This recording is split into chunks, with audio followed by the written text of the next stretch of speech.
Hey fellow marketers, Professor Wolters here, and today we're in Indianapolis, Indiana, and today we're going to talk about what distribution centers do in general for you and your business.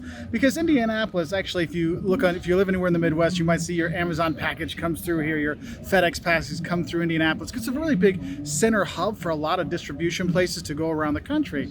And so I thought it was a good place to talk about distribution centers in general. And so here we're going to go through just kind of the basic things that they actually do. I mean, one of the big things, obviously, they have to manage the inbound and outbound logistics of all the trucks and trains and shipments and stuff like that coming into the warehouse, coming into the distribution center, and going out of it. And so we might look at the timing when they come in, because I can't have 50 trucks showing at the same time. If I only have 15 bays, I've got to make sure we've got 10 coming in the morning, we've got 15 in the middle of the day, we have 15 in the afternoon, and some in the evening, so they kind of spread those things out, okay? Another job they have to do is they have to verify the products that actually are delivered. So there might be the RFIDs, the UPCs, to actually make sure that those are there. You know, that's why they beep and check it to make sure it actually came. That's how come you can know, oh, where is my package? You can track it because they're checking on these things. Sometimes even some of the distribution centers actually go into the boxes and some of the bigger stuff to make sure that actually what was supposed to be delivered is delivered, because some people aren't always on the up and up of stuff, so that might be something else they might do. Then of course, probably the most popular thing when you think of a distribution center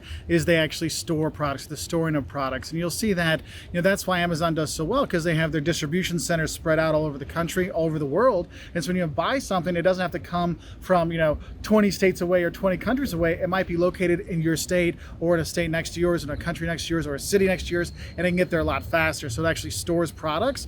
And for retailers, it's actually a really good thing that they store the products, because think about it. If you're in New York on one of the fancy streets there, or in Chicago, in a big city where real estate costs a lot of money per square footage, every square foot that I'm using to store inventory in the back of the store is room I'm not selling stuff. So what we might do is we might have a distribution center that actually stores all of our stuff during the day, and then in the night we say, okay, this is what we need for tomorrow. They bring it in, drop it off, and we have that because we use it as basically our inventory or our storage area. Now, another thing a distribution center might do is they might actually get stuff floor ready, which doesn't happen all the time, but if you ever worked in retail, especially in clothing, if they have the clothes folded already or already on the hangers, you just take it out and hang it up in the store, that makes life so much easier. But there's different things that might mean floor ready, because you might think about it, maybe you have a pop-up shop, and the pop-up shop goes, and they can't have all the time dealing with the inventory, so when it shows up for the distribution center, boom, we can put it out and it's already ready to sell.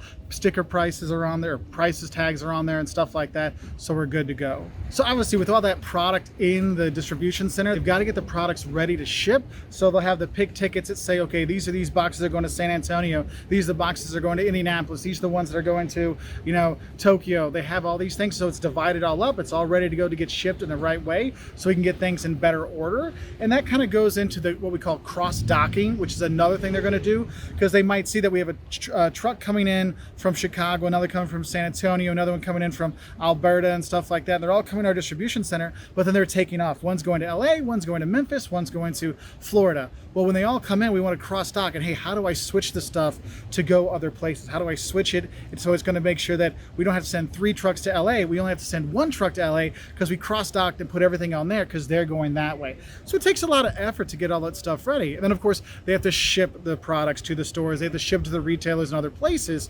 And that might be also partly the logistics side of it, is how do you set up the logistics of that? Like, what's the best path to get somewhere? Because Google Maps isn't always the best driving path, but you know what? We want to make sure we can find a better way to go.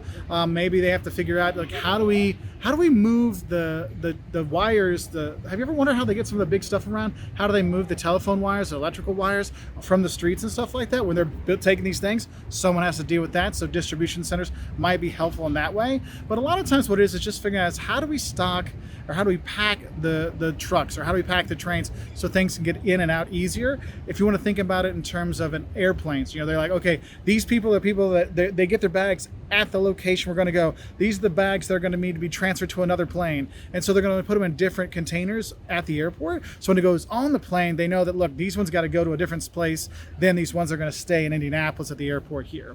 So I hope that helps you know a little bit better about what distribution centers do. Just to give you a few of the things, I mean, they do other things as well. And some distribution centers are just for storage, and some ones are just for cross-docking. So you kind of want to just have that in mind. But I thought I'd give you an idea of what they do here in a big distribution center in the US, in Indianapolis with a ton of them here to kind of, you'll see on your Amazon tickets and stuff like that. Anyway, I wish you all the best, and I'll say bye from here in Indianapolis.